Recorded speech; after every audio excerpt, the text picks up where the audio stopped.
Alright, so let's see here. So MP5, I think we could probably get another run through at it now. We'll do that, and then we'll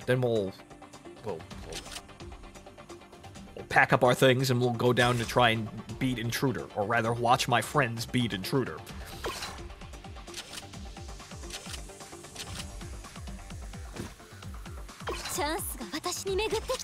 Right, roll 3. No. Okay, so 2, 3. How does one get a machine girl bunny gun? You need to roll that outfit in the gacha currently, I think. Actually, I don't, You bet, no, I don't actually, If that's in the gacha, you might be able to get it, but I'm not sure if the bunny girl outfit is actually in the gacha. That might be a problem. But yes, you go get Bar. Bar good. Well, acceptable. She needs more equipment to be good right now. It exists, we don't have it. It's not currently available. Oh, right. See, I knew that was a problem. Well.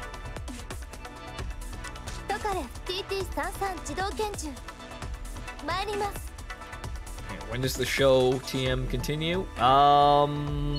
Well, we'll get on with it. I need to level right now. But tomorrow we'll be taking a break from Girls Frontline and we'll go play the other games that we have set out, and then, well, we'll see what happens, I suppose. But yeah, Girls Frontline, we're gonna try and boop Intruder. So we'll do that today. Well, we'll say that's our accomplishment, and then we'll just keep grinding.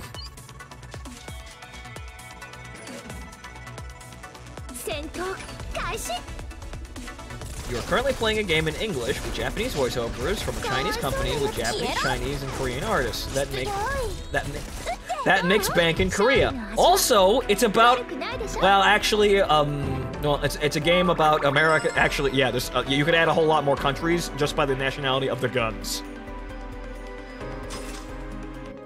With a story set in Europe with guns from the United States, the Soviet Union, South Africa, Belgium, Germany, well, K2, so Korean as well, Israel. You could be here all day. After the Cold War. No, there are World War II guns in here.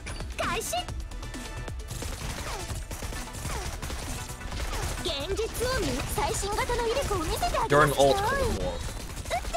Is it Alt Cold War? I'm not exactly square on the deepest lore, so I'm not. I know this game takes place in like 2050 or 2060. Colt is 145 years old. Yes, 145 years old. You're still going to jail though. Bar's costume is completely unavailable right now. Well, that is a shame.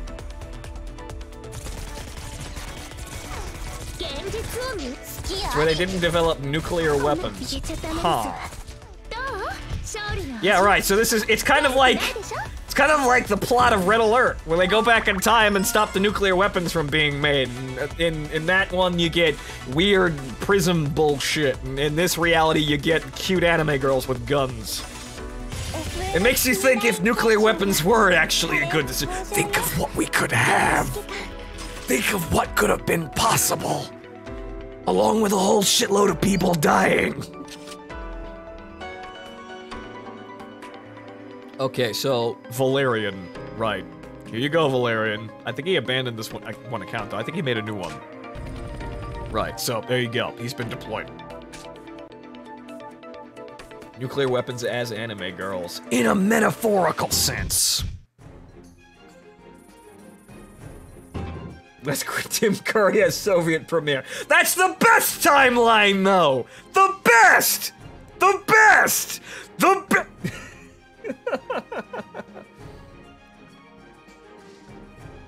Actually, they did have a nuclear war. Actually, I'm not sure about that. May or may not, but there was the whole problem here is it was apparently something to do with aliens.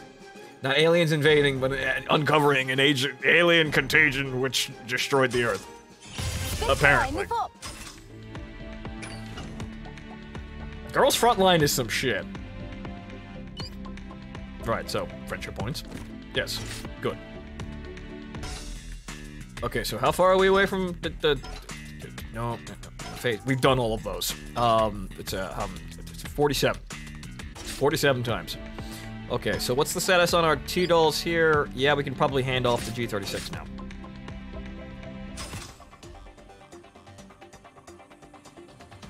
No, Vintox, I'm going to the one place that hasn't been corrupted by capitalism. Space! Or something like that. One of the best lines in all of video gaming. I swear to God. Whoever wrote that script was a genius, and also everyone was probably laughing their asses off. Even more so when Tim Curry actually said it.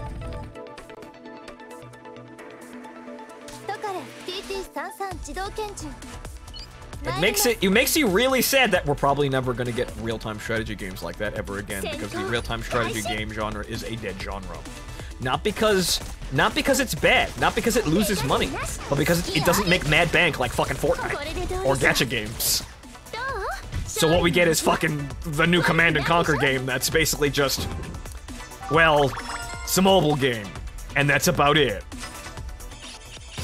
Oh. Well, hello, Cores. Get in the back. That's kind of the sad. It's kind of a sad thing that we don't have real-time strategy games anymore that are actually these really like a very elaborate, well thought out, well written, like long-term investment adventures, really, like Homeworld or Command and Conquer or World in Conflict or take your fucking pick, really. We don't talk about it's not a CNC game. It's not. It's really not. It's really not a CNC game. It's basically just a cash-in. It's EA wants to get into the mobile market, and they needed a convenient. They needed a specter. They needed a name. They needed a face that might get people's attention.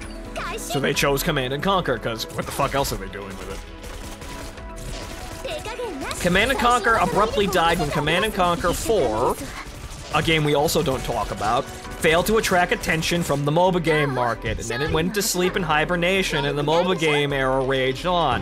However, the MOBA game era is actually coming to an end because of the Battle Royale fad. The Battle Royale fad is the newest meme. So, actually, we might see the end of the MOBA game fucking fad just purely thanks to, well, Fortnite and PUBG. This is where we're going now. Okay, Dark Zero. You need to step it up. Nice Grizzly Belt. And ump. Good ump.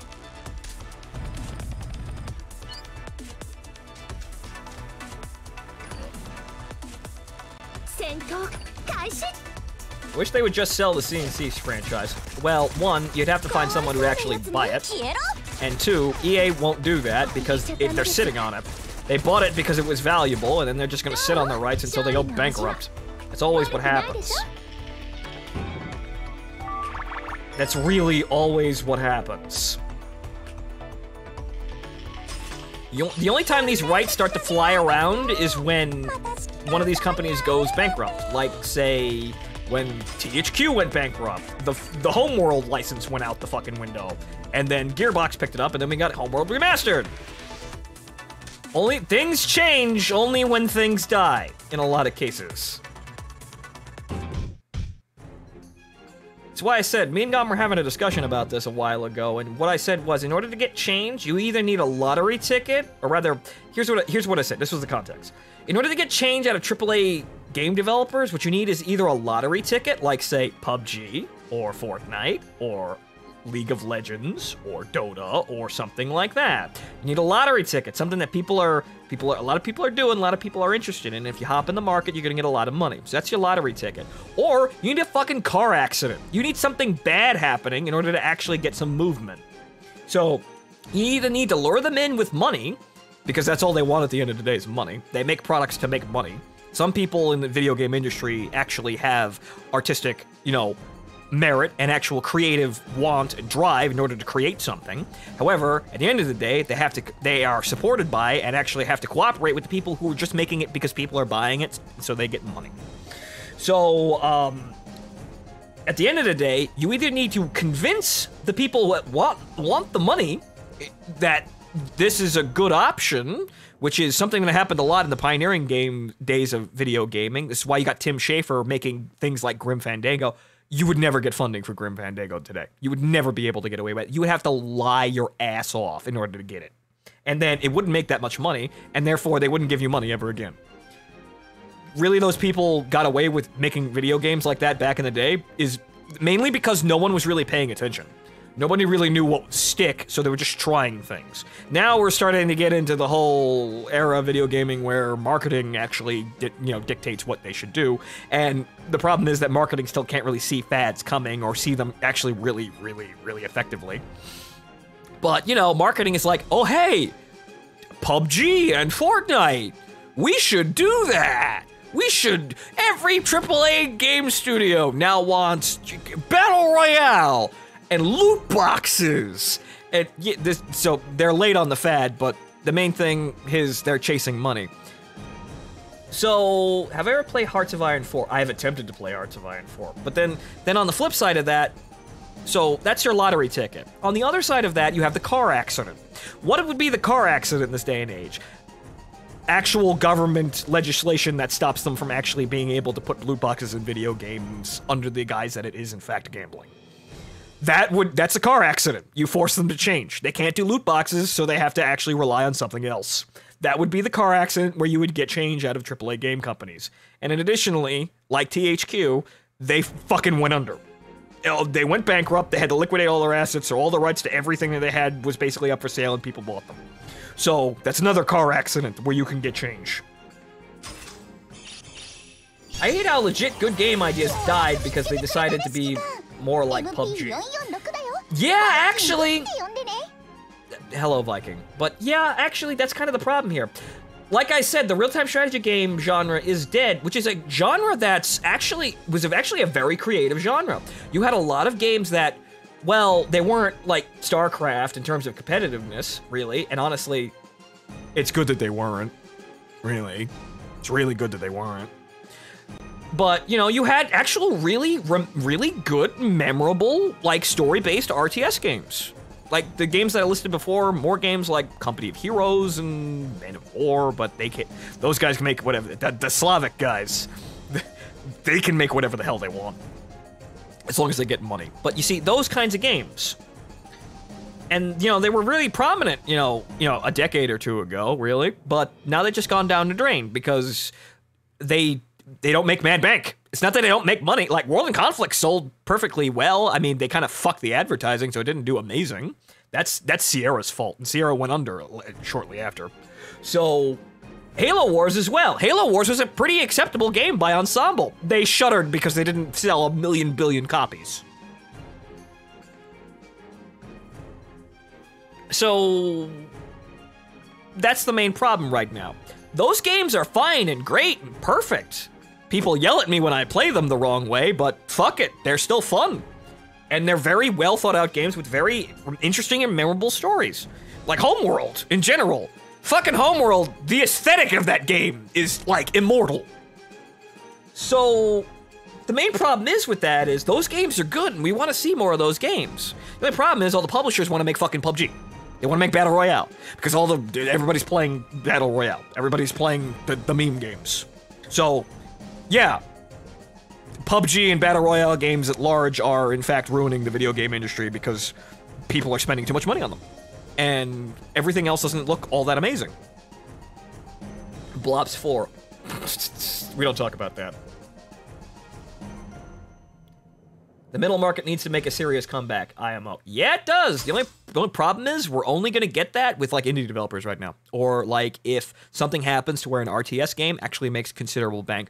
The only problem is I don't think that's a good thing. Because you think about it seriously, the only RTS game that would make serious bank is something like StarCraft. And StarCraft's even not really doing very well right now. So you would want a serious, if you wanted an RTS game to take, like, flight, you would need the fucking esports shit. And that's the worst goddamn part of RTS games. The part where you abandon literally everything about the game into build orders and meta tactics and... yeah, the exact thing that you don't want. That ruins games too.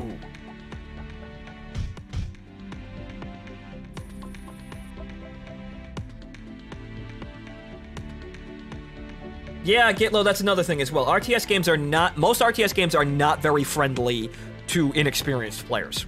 They are a place where people come in, they get really good, or people that have grandfathered in by playing other RTS games, and they just destroy people. And then people look at it and go, well, I wanted to have fun. And then those other people that are experienced go, well, you have to get good in order to get fun. And then what happens? Most of those people that got stomped, they just leave. And you might say, oh, well, they're scrubs, they're gutless, they're cowards. But that's what happens. You get too good at a game, you scare people off. You have fun by taking their fun, they leave.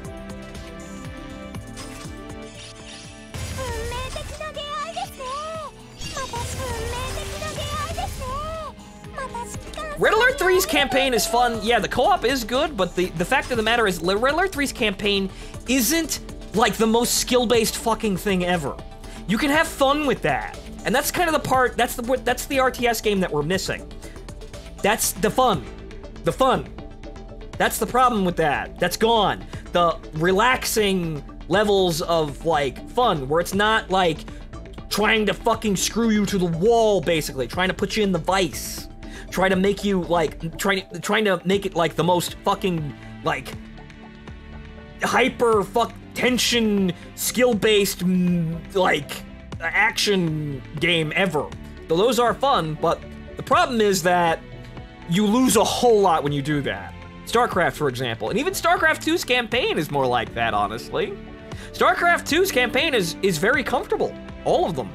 Like, yeah, they do get skill-based in some cases, they do get hard, it is challenging, but they actually have a lot of situations where it's not about fucking producing a million billion units as fast as you goddamn can.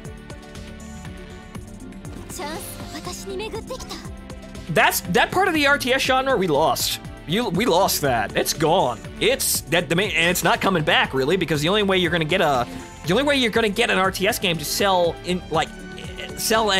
in competition with the current games that are ruling, which are, whether anyone likes to admit it or not, they're winning because the competitive lie is there, the dream.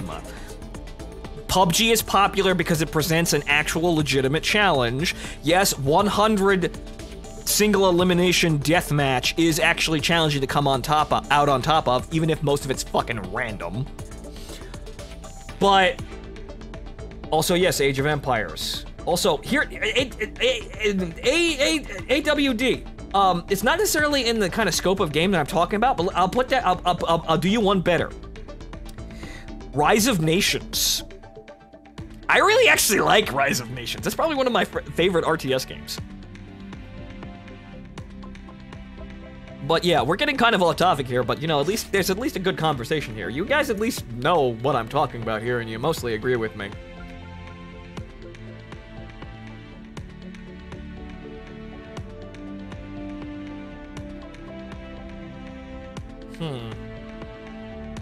Yeah, House Fox. Yeah, you got a good point that games are expensive now. And developers would charge more for it if they could get away with it. But yeah, most of that is marketing.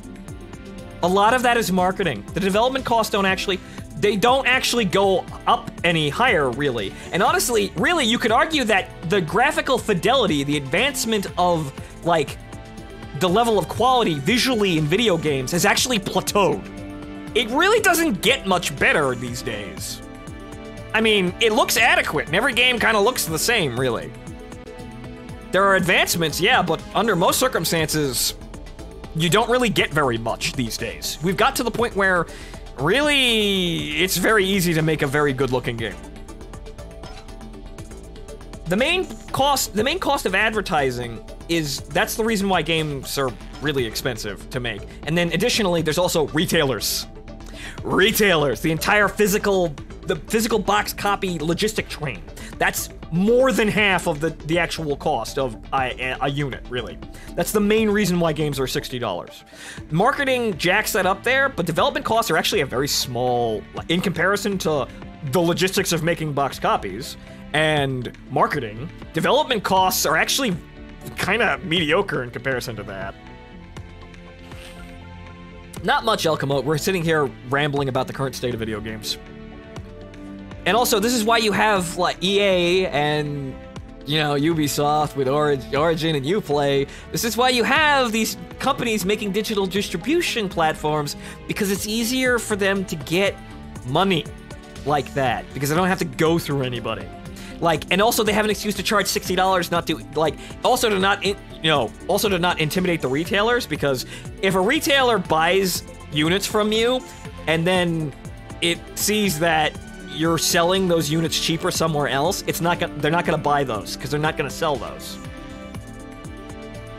The devs are the costliest part. Silver Sky would disagree with that. Yeah, programming costs a lot, but honestly, most of these multi-million-dollar fucking video games, it's all advertising. Yeah, it does cost money to make, you know, pay people wages and make payroll, but most of that hilarious amount of money goes into advertising and then making physical copies.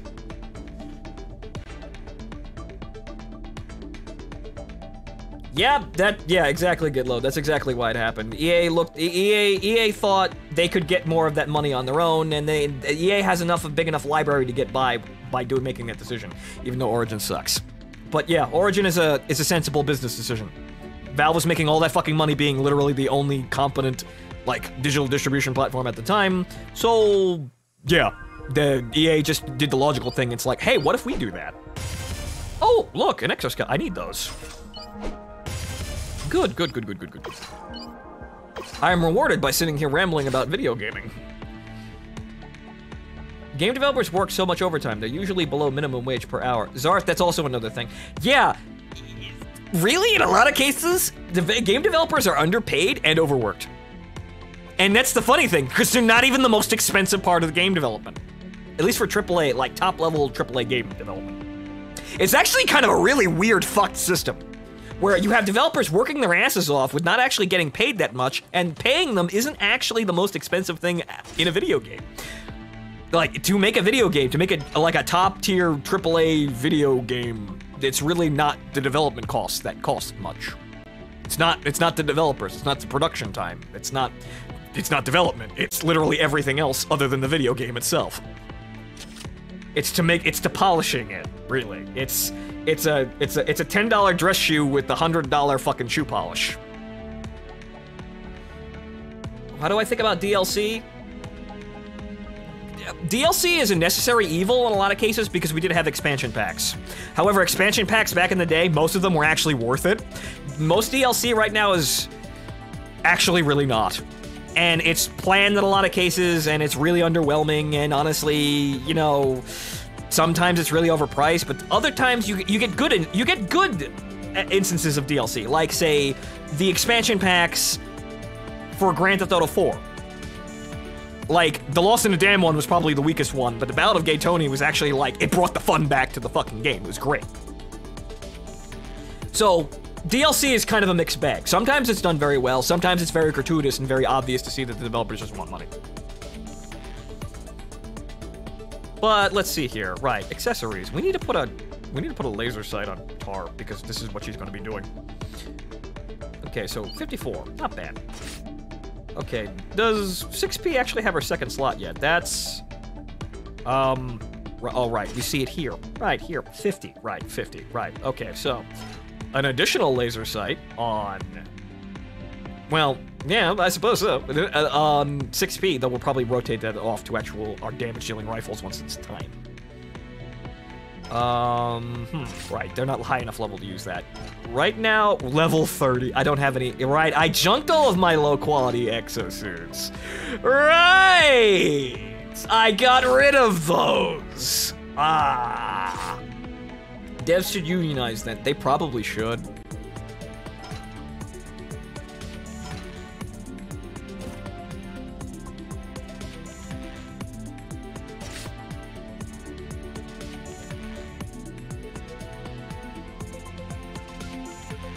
A 200-person team can cost up to 2.5 million.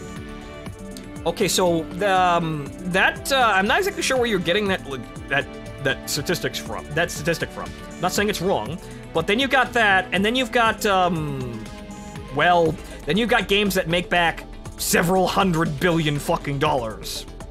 Or several $100 million. Billion's a little bit fucking out there, but several million dollars above that. And then these games are like, developers like EA are still saying that they don't make enough money. So, there's something off here. There's really something off here.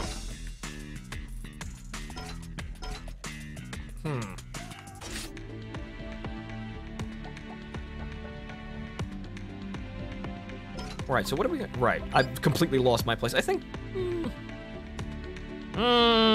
we could probably get another run-through out of those girls. GTA 5 made billions. Yeah, yeah, GTA 5 made billions. But you see, that's another thing as well.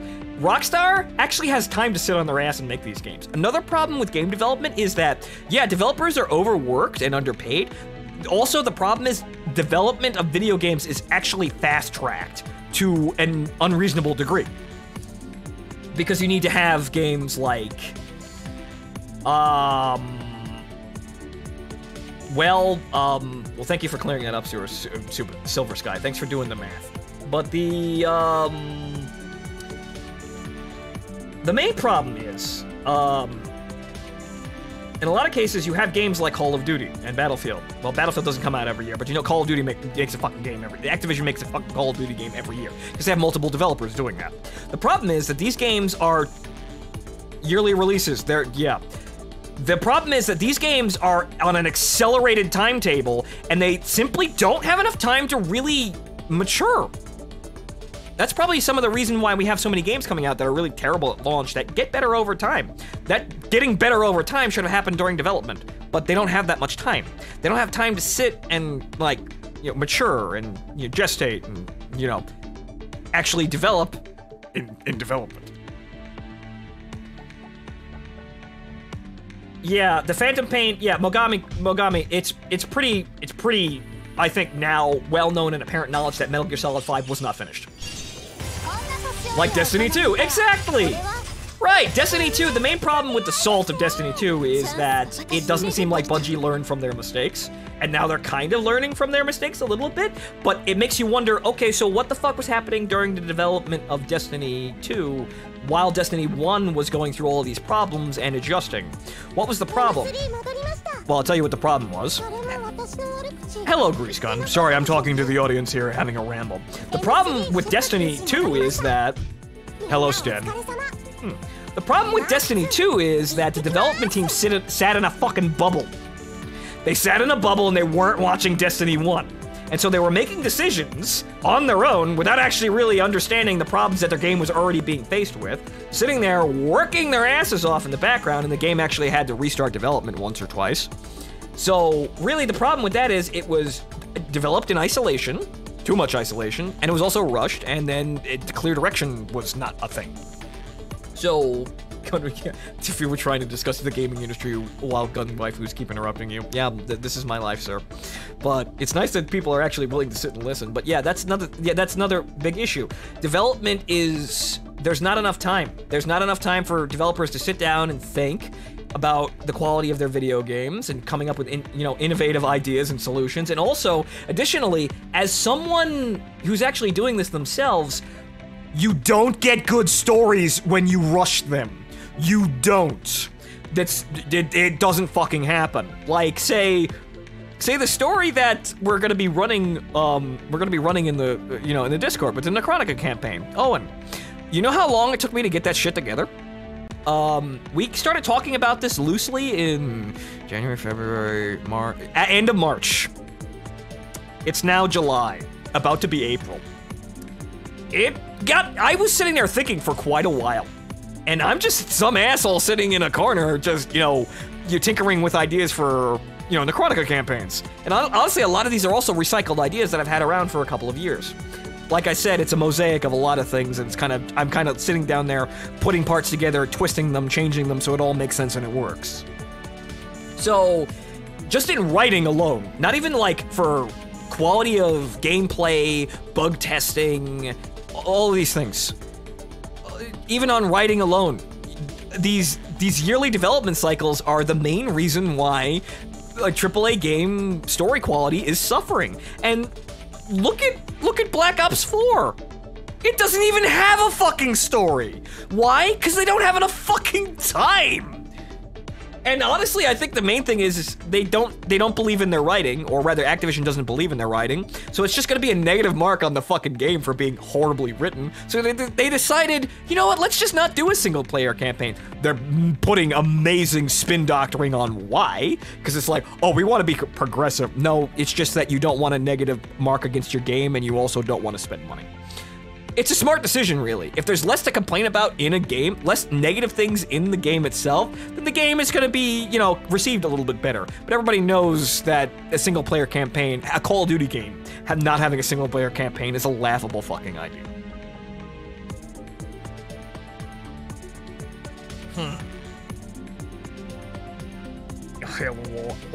But, you see, game development is in a really big ditch right now, and something's gotta change.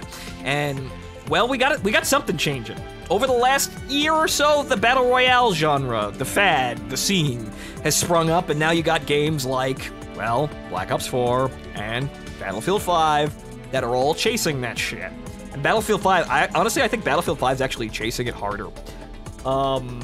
That you may think, oh, well, Battlefield 5 has a single-player campaign and a, you know, and a regular multiplayer, right? But they're also basically copy-pasting Fortnite's Battle Pass. Blops 4 want to go Overwatch thing. Yeah, that's another thing. The team shooter fad that Overwatch had, like, racked up into the ceiling is actually dying pretty quickly. The Battle Royale took its place. So honestly, Blops 4 is actually behind. I don't think you'd really seem, you probably, with the way Battle Royale is going, if it keeps generating ridiculous amounts of bank, Team Shooter is not gonna be a thing. You're not gonna have the Overwatch or Team Fortress thing. Also, that's my phone. It's also telemarketers, nobody I wanna talk to. Okay, right. So, let's actually get back on task here. Also, would you play Metal Gear Solid 5? You know, me and Kadusha were having a discussion, and he brought up the HD remaster of the Metal Gear Solid games. I might play those. I might. And yes, I know, Mogami, I remember you gave it to me. So, yeah, I would. I like Metal Gear. Metal Gear's fucking great. Hideo Kojima's, like... Hideo Kojima, like, you could say that if you want to be actually, like somewhat not nice, his plot is just like the most wacky conspiracy bullshit, and also like Tom Clancy tier memes, but it's good when it does that.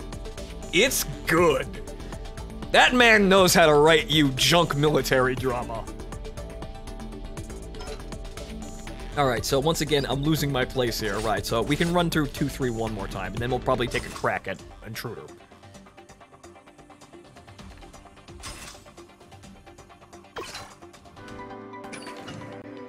Speaking of which, what the hell's up with Kojima's brand new fetus delivery game? Ah yes, Norman Reedus and the freaky... Wrong map. Wrong map. That's 2-5. But right, Norman... Actually, no, it's 2-3. That's 2-4. 2-3, right. Yes, Norman Reedus and the freaky fetus. That looks like it's going to be an interesting game. Not just because we're going to get drafted into the Skeleton War.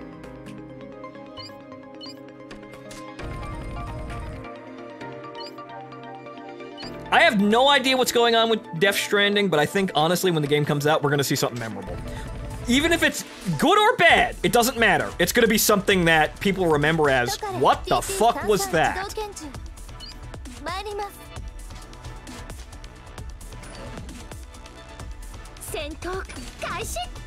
Alright, so now that we're done, you know, debating the state of the gaming industry, let's actually get back on task. The trailers are actually memorable. Yeah, they are, because they're fucking out there. G36, when did I get 36C? A couple of days ago, actually. Death Stranding, my expectations for Death Stranding is it's gonna be a weird mix of Metal Gear Solid 5 and Dark Souls. Maybe some survival, maybe some survival horror in there because they were working on, you know, Silent Hill. So I think, you know, I think I understand what we're gonna see in terms of gameplay there. It's still probably gonna be a pretty damn good ride.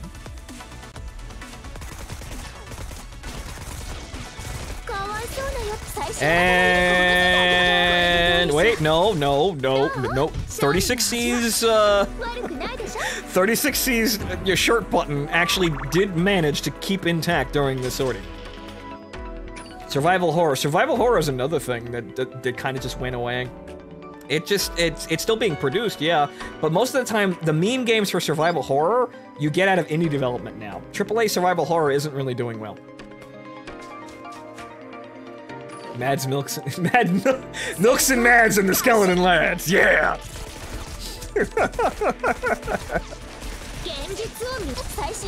Well, there goes the short button.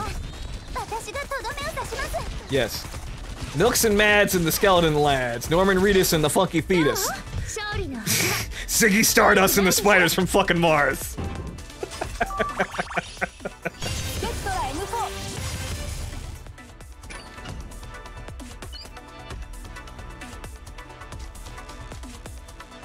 Evil Within 2, that was considered survival horror. But yeah, how many of those do we get a year now? We had the survival horror genre had a bit of a meme moment with Five Nights at Freddy's, but everybody's really sick of that now. That was last year.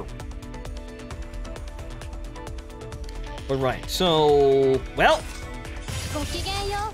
I think we're good now. I need to deploy another support echelon. Caligula. Nice cat gun. Also a nice bear. And 45. I wish I could have 45, but fuck, she drops really rarely.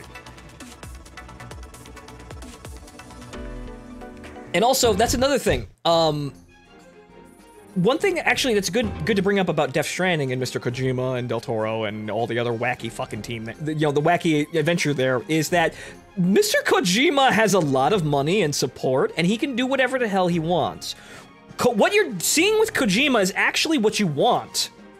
If you wanted that if you wanted that, that originality and, freshness out of video gaming. It's a risk, though, because if you put that much stock in one person, they could fuck up, and they have fucked up. Look at Tim Schafer. The thing is, though, that's where you get that originality from. You get it when you have a single person with a strong vision of what they want to create, and they have support behind it, and also a lot of money and time to develop that idea and get you that game when it's good and done. That's what you want. AAA gaming development right now at large does not operate like that. We don't have people like that. Like, even say, like, Casey Hudson at BioWare really isn't a Kojima. He's not. He doesn't have that much pull. He just he's a good middleman for EA right now for getting projects done, but he doesn't have that kind of control. Nobody has that kind of fucking control. I might have, Sydney. I might have. Tim Schafer. Here's the thing with Tim Schafer. He seems like an alright guy. The only problem is he's horrible with money. Tim Schafer, back in the day, made a lot of very memorable, original point-and-click adventure games. The only problem is, then he started a Kickstarter and got a hilarious amount of money for it, and then delivered a half-done game.